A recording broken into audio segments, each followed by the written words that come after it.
I am going to discuss on पेनमैनशिप, लेखन कौशल या लिखावट पर आज हम चर्चा करेंगे। जैसा कि इसके पहले लैंग्वेज लर्निंग में आप लोगों ने जो उसके बेसिक स्किल्स हैं उसके बारे में इसके पिछले वीडियो में हमने चर्चा किया है। आज थोड़ा सा हम उस पर रिवर्स करने के पश्चात जो है आपको लेखन कौशल, उसके महत्व, कैसे लिखना चाहिए, उसके बारे में किन किन लोगों ने क्या क्या कहा है उस पर हम चर्चा करेंगे। उसके पहले हम आइए चर्चा करते हैं लैंग्वेज लर्निंग पर, भाषा अधिगम पर।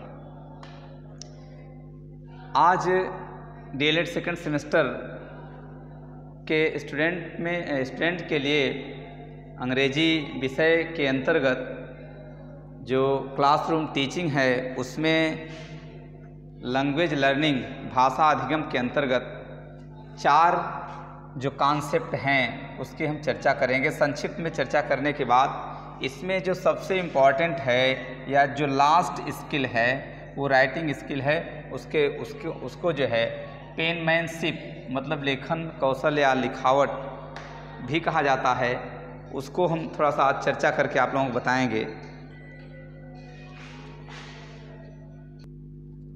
तो इस प्रकार से लैंग्वेज लर्निंग जो भाषा अधिगम है उसको सही रूप देने के लिए इन 4 कॉन्सेप्ट की आवश्यकता होती है। मतलब आप किसी भी भाषा को सुचारू रूप, किसी भी भाषा को मतलब एक अच्छा माध्यम देने के लिए उसमें जो 4 बिंदु हैं वो इस प्रकार के हैं, आप उसको देखिए। उसी के अंतर्गत हम आज पेनमैनशिप, राइटिंग पर भी चर्चा करेंगे, लेकिन उसके पहले थोड़ा सा संक्षिप्त में उसको जानिए। तो इसमें लैंग्वेज लर्निंग के अंतर्गत ये बताया गया है कि जो भाषा अधिगम है उसमें है कि there are 4 basic skills of language learning. भाषा अधिगम के जो बेसिक मतलब आधारभूत जो कौशल है उसमें ये चारों चीज़ें हैं। और इन चारों कौशल को, इन चारों स्किल्स को जानने के पश्चात आप किसी भाषा को एक सुचारू रूप दे सकते हैं, भाषा को एक सही दिशा निर्देश कर सकते हैं, भाषा को सही रूप से सीख सकते हैं, जान सकते हैं, बोल सकते हैं, लिख सकते हैं। तो हम उस पर चर्चा करते हुए ये देखेंगे कि पहला जो स्किल है उसका नाम है लिसनिंग स्किल, श्रवण कौशल। मतलब आप देख सकते हैं कि जो पहला लिसनिंग स्किल्स है इसका क्या इम्पोर्टेंस है, इसका क्या महत्व है, इसका क्या रोल है हमारे आपके दैनिक जीवन में। जैसा कि आपने डेली लाइफ में आपने English in our daily life मतलब कि जो अंग्रेजी है वो हमारे दैनिक जीवन में किस प्रकार से उपयोगी है इसको जो है इसमें बताया जाता है। तो लिसनिंग स्किल्स जो है जैसा कि आप समझते हैं, सुनने की जो क्षमता होती है, सुनने की जो कौशलता होती है उसमें है। उसके बारे में बताया गया कि listening skills that gives us the ability of understanding. जब आप किसी भी भाषा को सुनेंगे तो ये जो उसमें जो मतलब जो कौशल है, मतलब उसकी सुनने की क्षमता जो आपके अंदर है उससे हमको क्या प्राप्त होता है, हमको क्या लाभ होता है, स्टूडेंट को, लर्नर्स को क्या लाभ होता है इसमें बताया गया है। That gives us the ability of understanding मतलब सुनने समझने की क्षमता की योग्यता, मतलब सुनने की क्षमता जो है प्रदान होती है, सुनने की क्षमता प्रदान होती है। तो उसी के संदर्भ में यहाँ पर एक दूसरी लाइन लिखी गई है जो इस स्किल से ज़्यादा सटीक है, ज़्यादा मिलती जुलती है। वो क्या है? इट इज़ के टू ऑल इफेक्टिव कम्युनिकेशन। मतलब यह सभी वार्तालाप संबंधी, सभी के टू ऑल इफेक्टिव कम्युनिकेशन, सभी प्रभावशाली वार्तालाप की चाबी है। मतलब यदि आप किसी भाषा को सुनेंगे तभी आप उसके बारे में कुछ बोल पाएंगे, यदि आप किसी भाषा को अंडरस्टैंड करेंगे, समझेंगे, तभी उसका जवाब दे पाएंगे। तो इसलिए आप एक लाइन में उसके बारे में सुन लीजिए कि इट इज़ अर्थात listening skill is key to all effective communication. जैसा कि आप शब्दों के अर्थ से ही समझ रहे हैं कि इसका क्या मतलब होता है। तो इस प्रकार से हमने जो है चारों स्किल्स के एक एक पंक्ति में उसके कॉन्सेप्ट को मैंने डिटेल एक्सप्लेन किया है। तो आप इन चारों को मतलब कि एक शॉर्टली जो है इसको आप देख सकते हैं, और इसको देखने के पश्चात आपको इसकी जो जनरल जो कॉन्सेप्ट है कि लिसनिंग स्किल क्या है वो मैंने लिखा है। वो है इट इज़ अर्थात listening skill is key to all effective communication. In the second point, दूसरे पॉइंट पर लिखा है लैंग्वेज लर्निंग का जो दूसरा कॉन्सेप्ट है, लर्निंग लैंग्वेज का जो दूसरा बेसिक स्किल्स है वो है स्पीकिंग स्किल। स्पीकिंग को आप समझते हैं, बोलना, मतलब कि किस प्रकार से आप ये जो स्पीकिंग स्किल है, जो मतलब कि बोलने की जो कौशलता है, बोलने का जो कौशल है, उसका क्या मतलब है, वो क्या हमको प्रदान करता है, उससे हम क्या सीखते हैं। स्टूडेंट उसके ऊपर मतलब डिपेंड होता है तो उसकी कौन सी क्षमताएं बढ़ती हैं, इसमें दिखाया गया है। जैसा कि इससे मिलता जुलता इसका भी अर्थ यहाँ पर लिखा गया है, that gives us the ability to communicate, मतलब बोलने की, वार्तालाप करने की योग्यता को ये दर्शाता है। जो स्पीकिंग है, जैसे आप किसी भी भाषा को बोलने में यदि आप दक्ष हैं तो आप एक्सपर्ट कहे जाते हैं। तो मतलब कहने का मतलब जो स्पीकिंग स्किल है वो अब आपके क्या कहते हैं स्किल्डनेस को शो करता है, वो आपके व्यक्तित्व को शो करता है। आप किसी भाषा को बोलने में एक्सपर्ट हैं, आपके मतलब कि इस प्रकार से जो स्पीकिंग स्किल होता है वो हमको क्या देता है, एबिलिटी टू कम्युनिकेट, वार्तालाप संबंधी योग्यता को प्रदान करता है। तो ये लैंग्वेज लर्निंग का दूसरा पॉइंट हो गया। लैंग्वेज लर्निंग में स्पीकिंग स्किल्स जो है वो कम्युनिकेट को प्रोसीड करता है, कम्युनिकेट को जो है एक्सप्रेस करता है, कम्युनिकेट को जो है इंक्रीज करता है, ऐसा बताया गया। अब उसी हम भाषा अधिगम के अंतर्गत लैंग्वेज लर्निंग के मतलब कि लैंग्वेज लर्निंग के अंतर्गत जो तीसरा पॉइंट है वो रीडिंग स्किल है। जैसा कि मैंने इसके पिछले वाले वीडियो में रीडिंग स्किल पर खूब चर्चा मैंने किया था। रीडिंग स्किल के बारे में व्याख्या कौशल या क्या कह सकते वाचन कौशल को मैंने डिटेल से चर्चा किया था। यहाँ पर भी मैंने थोड़ा सा चर्चा किया है, यहाँ पर भी मैंने थोड़ा सा लिखा है, क्योंकि आपको लिखने की कला जो है उसको जानने से पहले इन सब चीज़ों को जानना पड़ेगा। इसलिए मैं यहाँ पर रिवर्स कर रहा हूँ, यहाँ पर मैं उसको दोहरा रहा हूँ कि मतलब कि लेखन कौशल किस प्रकार से बढ़ाया जा सकता है, लेखन कौशल में इनकी क्या रिस्पॉन्सिबिलिटी होती है, इनकी क्या भूमिका होती है, इस प्रकार से मैं यहाँ पर बता रहा हूँ। आप देखिए, जो वाचन कौशल है वो क्या करता है, reading skills refers to the ability, मतलब एबिलिटी मतलब कि जो योग्यता है उसके तरफ रेफर्स करता है, उसको जो है प्रदान करता है। To understand in written text, मतलब ये जो रीडिंग है, जो लिखी गई टेक्स्ट है, मतलब कि जो टेक्स्ट बुक होती है या जो टेक्स्ट होती है उसको समझने के लिए ये रीडिंग कौशल मतलब कि रीडिंग वाचन जो कौशल है वो क्या करता है, अंडरस्टैंडिंग बढ़ाता है। किसका, रिटन टेक्स्ट में जो बुक है, जो किताब है, जो लिखी गई है, उसको जो है रीडिंग स्किल के माध्यम से ही उसमें एबिलिटी दिखाई पड़ती है। अर्थात जो एबिलिटी है उसको अंडरस्टैंड करने के लिए रीडिंग स्किल की आवश्यकता बहुत होती है। अर्थात आप ये मान के चलिए पेनमैनशिप जो लेखन कौशल है उसका तीसरा जो अंग है वो रीडिंग स्किल है। तो इस प्रकार से आपने ये देखा कि लैंग्वेज लर्निंग मतलब किसी भाषा को सीखने में तीसरी जो सबसे बड़ी भूमिका है, किसी भाषा के मतलब कि अधिगम मतलब उसकी जानकारी होना, उसके अंदर की जानकारी होने में तीसरे स्किल की भी बहुत बड़ी भूमिका है। अब इन चारों कौशल को मिला करके, चारों कौशल के माध्यम से ही आप लेखन कौशल को जान सकते हैं। लेखन कौशल के बारे में भी हम आपसे चर्चा करेंगे। तो इस प्रकार से हम आप देखते हैं कि जो चौथा है वो है राइटिंग स्किल मतलब लेखन कौशल। अब देखिए, अब हम इसी लेखन कौशल की चर्चा यहाँ पर पेनमैनशिप के रूप में करने जा रहे हैं। अर्थात जो पेनमैनशिप है वही राइटिंग स्किल है दूसरी भाषा में, मतलब कि लेखन कौशल। अब लेखन कौशल के बारे में जो है यहाँ पर फ्रांसिस बेकन ने कुछ बातें कही है, उसको मैं आपको दिखा रहा हूँ। थोड़ा सा देखिए, अभी जो है यहाँ पर जो लेखन कौशल है उसके बारे में लिखा गया है कि राइटिंग स्किल्स मीन्स, लेखन कौशल का तात्पर्य है कि, मतलब लेखन कौशल क्या है, भाषा को किसी भाषा के अधिगम में मतलब कि भाषा को सीखने के लिए, भाषा को जानने के लिए लैंग्वेज लर्निंग मतलब सीखना, यहाँ पर सीखना है, अधिगम का मतलब ज्ञान हो जाना, सीख जाना। तो जो यहाँ पर राइटिंग स्किल है वो क्या करता है, उसकी क्या मतलब उसकी क्या उपयोगिता है इसके अंतर्गत, तो है कि the writers to write down their ideas and opinion. मतलब ये कहते हैं कि राइटिंग स्किल के अंतर्गत जो लेखक होता है वो अपने विचारों को, अपने राय को लिखता है, अपने उसको मतलब कि लिख करके उसको लेखनबद्ध करता है। राइट डाउन का मतलब होता है वहाँ लेखनबद्ध करना, लेखनबद्ध करना या लिखना। यहाँ पर कहा जाता है कि राइटिंग स्किल मतलब कि लेखन कौशल का तात्पर्य होता है कि the writer is to write down, लेखक लिखता है क्या, अपने विचारों को संकलित करता है, अपने राय को संकलित करता है। जो अपने राय को संकलित करता है या किसी व्यक्ति द्वारा या लेखक द्वारा राय को व्यक्त किए जाने, मतलब कि राय को संकलित करने किसी के विचारों को लिखने, किसी के विचारों को संकलित करने की जो पद्धति होती है, जो करना है, उसी को राइटिंग स्किल कहा जाता है।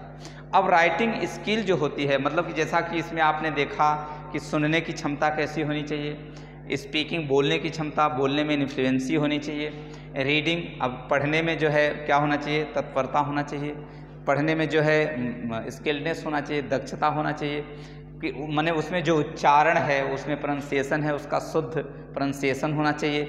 ये सब चीज़ें हैं, इसको मैं जो है डिस्कस कर चुका हूँ।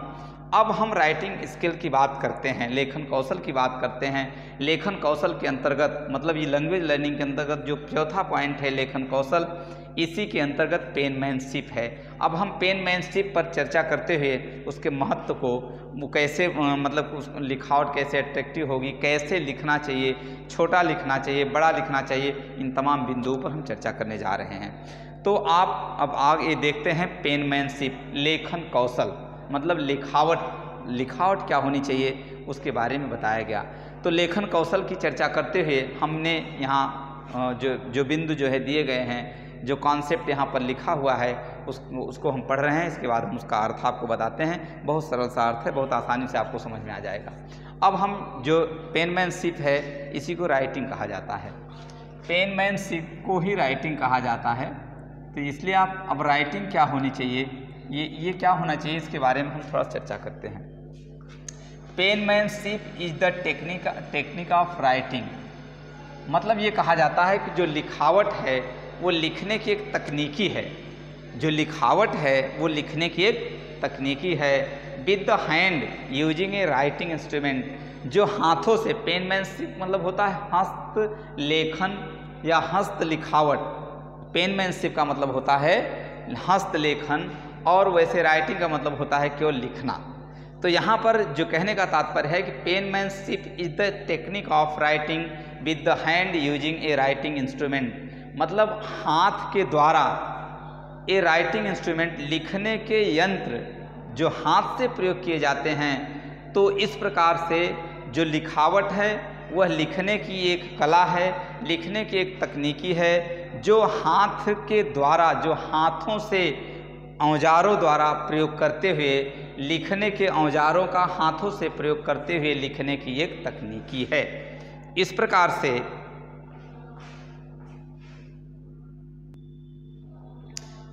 से ये कहा जाता है कि आप इसका अर्थ समझ गए होंगे, जैसा मैंने अर्थ आपको बताया कि hand using a writing instrument मतलब हाथों से लिखे जाने वाले औजार का प्रयोग करना, हाथों से, यहाँ का मतलब हो गया the hand using a writing instrument, वह हाथ मतलब हाथों के द्वारा जो लिखने के औजार से हाथों से लिखे जाने वाले तकनीकी को पेनमैनशिप कहा जाता है। अर्थात पेनमैनशिप का अर्थ ये हो गया, आप चाहो तो ये लिख सकते हो, these sentence are very important which are related to the general concept, general definition of penmanship, हस्तलेखन कौशल या हस्त लिखावट के विषय में जो एक लाइन, एक पंक्ति यहाँ जो लिखी गई है वो बहुत इम्पॉर्टेंट है। आप इसको पेनमैनशिप के अंतर्गत लिख सकते हो। If it is asked in the examination, in the board examination, so you can write it is very simple thought about penmanship, so it can be written by the students in the examination। अर्थात कहने का तात्पर्य है कि पेनमैनशिप के बारे में ये जो पंक्ति लिखी गई है ये बहुत ही महत्वपूर्ण और बहुत ही उससे संबंधित पंक्ति है। तो इसको जो है लर्नर्स जो है, पीपल्स जो है, स्टूडेंट जो है, उसको एग्ज़ाम में पूछे जाने वाले प्रश्नों के साथ इसका प्रश्नों का उत्तर इसको लिखा जा सकता है।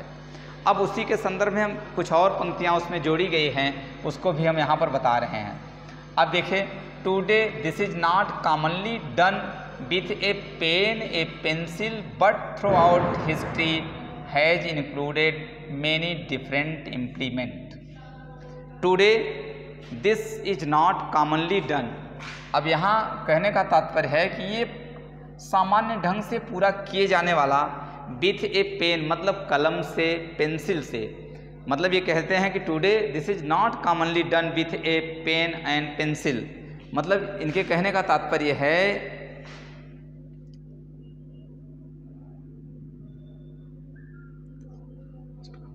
This is most commonly, I am sorry, this is most commonly, यहाँ दिस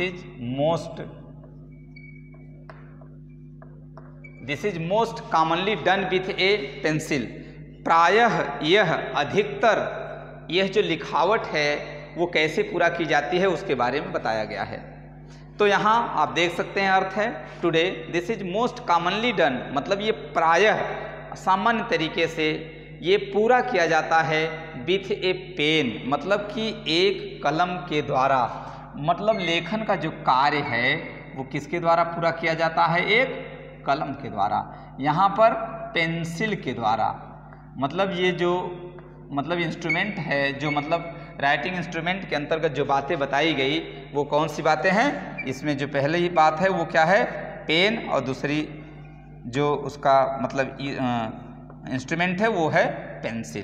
तो इस प्रकार से मतलब ये प्रायः जो है अधिकतर, कॉमनली मतलब प्रायः, अधिकतर, done with a pen a pencil, but लेकिन इतिहास जो है उसको कुछ दूसरी बात मानता है। But throughout history has included many different implement, मतलब जो इतिहास के बीच हम अगर देखना चाहेंगे तो उसमें हम देखते हैं कि भिन्न भिन्न उपकरण मतलब लिखावट के अंतर्गत लेखन कौशल में या लेखन में भिन्न भिन्न उपकरणों को जोड़ा गया है। यहाँ तो मतलब कि जो अधिकतर जो उस कार्य को, लिखने की कला को जो पूरा किया जाता है उसमें पेंसिल और पेन है, लेकिन इतिहास में ये पाया जाता है, मतलब इतिहास के बीच, इतिहास के अध्ययन से उसमें भिन्न भिन्न उपकरणों को जोड़ा गया है। अब भिन्न भिन्न उपकरण क्या होंगे आप थोड़ा सा देखिए। भिन्न भिन्न उपकरण के मतलब हैं these are not instrument, these are the concept, these are the thought which with the help of the thought, with the help of the concept, with the help of the models, with the help of the modification of the hand or of that instrument, which instrument are used in writing. So it is said that in the thought of Bacon, writing is of immense importance। जो लिखने की कला है, लिखावट जो है वो अधिक महत्वपूर्ण होती है। यहाँ पर बताया जा रहा है कि लिखावट जो होती है, लिखावट बहुत महत्वपूर्ण होती है। मतलब लिखावट के बारे में ये बताया गया कि लिखावट के माध्यम से, लिखावट जो होती है व्यक्ति को इम्प्रेशनाइज करती है, लिखावट से व्यक्ति की छाप जो है छूटती है, लिखावट से व्यक्ति के व्यक्तित्व का निखार आता है, व्यक्ति के व्यक्तित्व को पहचाना जाता है। तो इस प्रकार से फ्रांसिस बेकन ने लिखा है। आप फ्रांसिस बेकन जो है वो क्या कहते हैं, ऑफ स्टडीज नाम का एक BA फर्स्ट ईयर का प्रोज है, प्रोज का पहला पार्ट है, उसका राइटर है फ्रांसिस बेकन। इसने जो है राइटिंग के बारे में थोड़े से अपने विचारों को जो है यहाँ पर संकलित किया है, उसके विचारों को यहाँ पर दिखाया जा रहा है कि उसने अपने विचारों के माध्यम से इस पर किस प्रकार से प्रकाश डाला है, क्या माना है, ये दिखाया गया है। थोड़ा सा देखिए।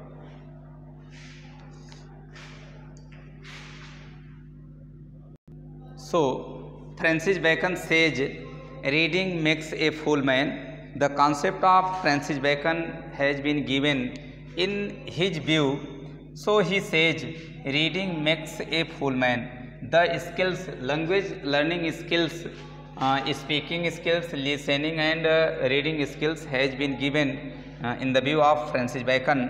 उन्होंने ये बताया है, मतलब कि उन्होंने वाचन कौशल से लेकर के श्रव्य कौशल या जो लेखन कौशल है सबको जो है सब्स्टिट्यूट करते हुए अपने बुक ऑफ स्टडीज में उसने लिखा है कि reading makes a full man. मतलब आप अर्थ समझते हैं कि जो वाचन है उससे व्यक्ति के व्यक्तित्व, मतलब उसकी परिपक्वता बढ़ती है।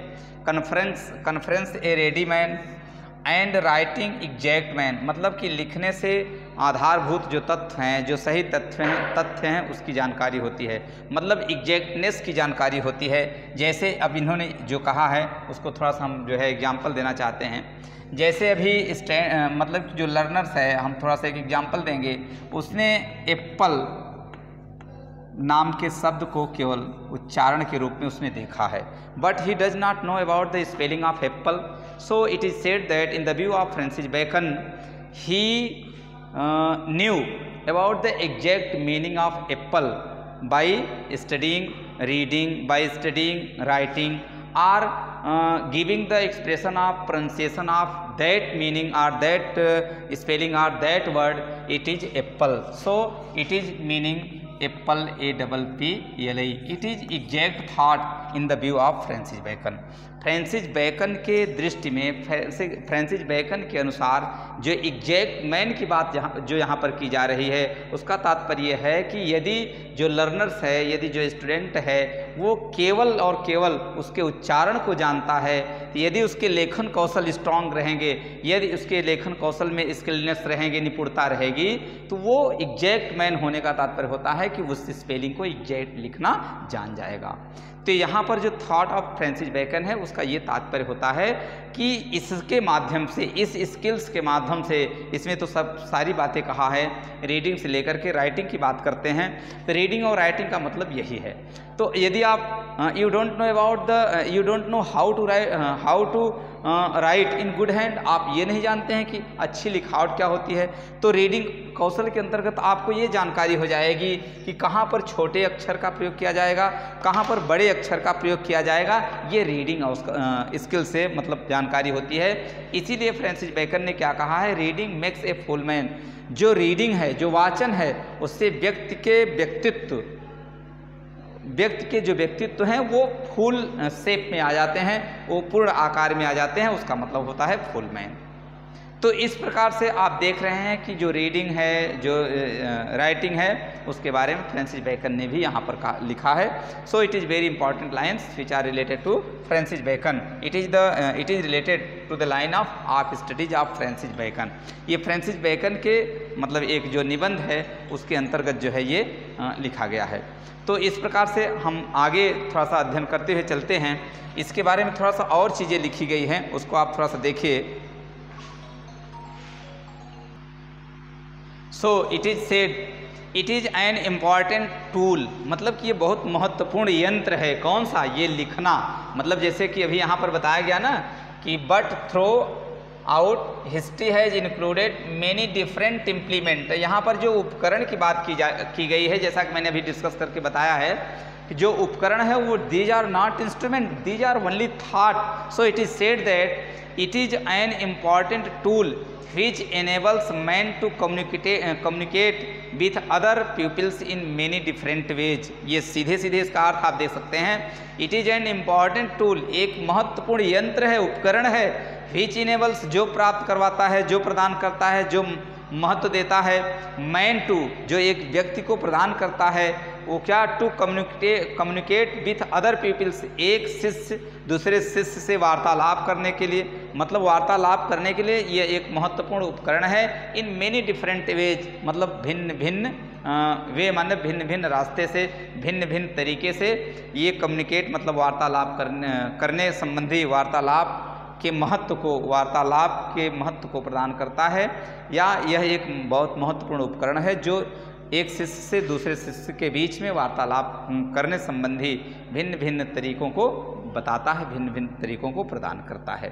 तो इस प्रकार से आपने ये देखा कि what is the implement, the thought and the concept, it is called also implement. So it is said in the thought of Francis Bacon and the other thought, other concept which has been written on the blackboard. So it is said that it is very important rules, it is very important model, it is very important mode which provides to the pupils, one pupil to another pupils to talk, to communicate each other in many different ways, in many other ways. इस प्रकार से ये जो penmanship है, अभी हम इसके महत्व पर, इसके जनरल जो कॉन्सेप्ट है उस पर चर्चा करते हुए हम चल रहे हैं। इस पर चर्चा करते हुए जैसा कि मैंने आपको बताया, so it is very important for the students and it is, I mean to say that it shows the personality of learners. मतलब ये व्यक्तित्व के मतलब ये लर्नर्स मतलब शिष्य के, स्टूडेंट के व्यक्तित्व को क्या करता है, शो करता है, प्रदर्शित करता है। So I mean to say that the next concept which has been related to hand writing, good hand writing which has been written in good hand. So it is said that, अब यहाँ पर जो है दूसरा concept जो है पेनमैनशिप से संबंधित या हैंड राइटिंग से संबंधित या राइटिंग से संबंधित, जैसा कि मैंने आपको बताया कि जो पेनमैनशिप है it means hand writing and जो राइटिंग है which is not written with the hand is called also writing. So यहाँ पर लिखा है इम्पॉर्टेंस, मतलब उनके महत्व को, मतलब जो लेखन है, जो लिखने की कला है, उसके अच्छे लिखावट के महत्व पर यहाँ पर प्रकाश डाला गया है। अब अच्छे लिखावट के महत्व के अंतर्गत कौन कौन से थाट को, कौन कौन से कॉन्सेप्ट को दिखाया जाता है, कौन कौन से कॉन्सेप्ट यहाँ पर दिखाए गए हैं, उस पर थोड़ा सा हम चर्चा करते हैं। थोड़ा सा आप देखते रहिए, हम बता रहे हैं।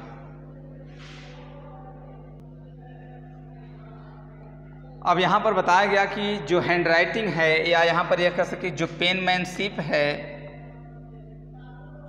पेनमैनशिप जो लिखावट है वो क्या करती है, डेवलप्स ए ब्रॉड स्किल्स, चतुर्मुखी कौशल या चतुर्मुखी विकास करती है, या चतुर्मुखी कौशल जिसको कहा जा सकता है। मतलब राइटिंग से, लिखावट से स्टूडेंट के चतुर्मुखी विकास होते हैं। ब्रॉड मतलब चारों तरफ, स्किल्स में से कौशल की बढ़ोतरी, मतलब उसके कौशल जो है चारों तरफ फैलते हैं, ऐसा कहा गया है। तो अब उसके चारों तरफ कौशल की बात जो करते हैं उसमें कौन सी कैटेगरी है, कौन कौन सी चीज़ें आती हैं। अब देखिए जो पेनमैनशिप है, यहाँ पर जो लिखावट की बात हम करते हैं, ये पेनमैनशिप में जो है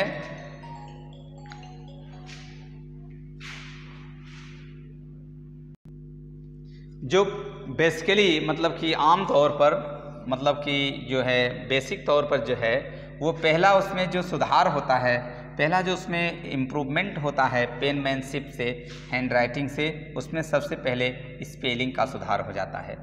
यदि आपकी राइटिंग अच्छी है तो आप जो है किसी भी मतलब कि वर्ड को जो है उसकी स्पेलिंग को आप इम्प्रूवमेंट, मतलब उसके स्पेलिंग में आपके अंदर जो है सुधार आ जाएगी। पहला विकास यही हो जाता है। मतलब जो इम्पॉर्टेंस है, जो उसका महत्व है पेनमैनशिप का, गुड हैंड राइटिंग का, उसमें पहला जो विकास होता है बेसिकली मतलब साधारण रूप से वो है स्पेलिंग का। मतलब इसमें वर्तनी आपकी क्या होती है, उसमें सुधार आ जाता है। और दूसरे बिंदु पर जो उसका जो इम्पोर्टेंस है, उसका जो महत्व है वो कैपिटलाइजेशन है। मतलब कि वाक्य जो है कहाँ पर बड़ा अक्षर लिखा जाएगा, कहाँ पर छोटा अक्षर लिखा जाएगा, मतलब कि बड़े अक्षर का सुधार हो जाता है। बड़े अक्षर को लिखने के तरीके, बड़े अक्षर को रखने के जगह आपको मालूम हो जाते हैं। तो पहला है स्पेलिंग, दूसरा है कैपिटलाइजेशन, अब तीसरा है पंक्चुएशन। पंक्चुएशन के बारे में आप जानते होंगे, जैसा कि विराम चिन्हों की जानकारी आपको हो जाती है। विराम चिन्हों की जानकारी आपको इसके माध्यम से, मतलब गुड हैंड राइटिंग, अगर आपकी हैंड राइटिंग अच्छी है तो आपको स्पेलिंग, कैपिटल लेटर्स, पंक्चुएशन, और चौथे बिंदु पर है के बोर्डिंग, कुंजी पटल की भी जानकारी आपको हो जाती है।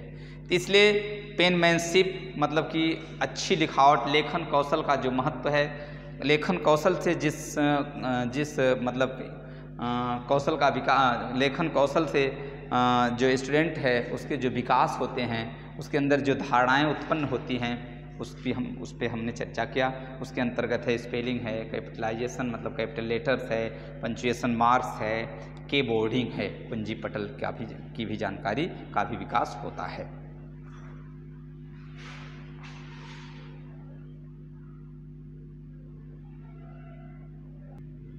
इस प्रकार से आपने उसके डेवलपमेंट्स में मतलब इट डेवलप्स, वो जो डेवलप करता है उसके बारे में मैंने आपको बताया। तो चौथे बिंदु पर क्या कहते हैं, पहले बिंदु पर स्पेलिंग, दूसरे पे capital letters, punctuation, keyboarding and sentence structure. आप पेनमैनशिप मतलब राइटिंग के माध्यम से, लिखावट के माध्यम से वाक्यों की संरचना, वाक्यों की जो बनावट है उसका भी विकास हो जाता है। मतलब वो it develops a broad skills, मतलब ये भी जो है सेंटेंस स्ट्रक्चर का डेवलपमेंट भी पेनमैनशिप के अंतर्गत होता है। तो इस प्रकार से हमने जो है लैंग्वेज लर्निंग का थोड़ा सा जो है रिवीजन करते हुए पेनमैनशिप का मैंने जो डिस्क्रिप्शन किया है उसके अंतर्गत जो आने वाली महत्वपूर्ण चीज़ें हैं, जो कॉन्सेप्ट है और उसके जो जनरल डेफिनेशन है उसको मैंने चर्चा किया। और अब अगले बिंदु पर इसी के अंतर्गत पेनमैनशिप के अंतर्गत है क्या कहते हैं राइटिंग नीड्स, मतलब कि जो हैंड राइटिंग की आवश्यकता होती है, अब उस पर हम उसको जो है अगले वीडियो में हम चर्चा करते हैं। मतलब हैंड राइटिंग की नीड्स क्या होती है, हैंड राइटिंग लिखने के लिए किन किन चीज़ों के, किन किन कॉन्सेप्ट, किन किन थॉट की आवश्यकता होती है, उसको हम नेक्स्ट वीडियो में चर्चा करेंगे। तब तक के लिए थैंक यू वेरी मच।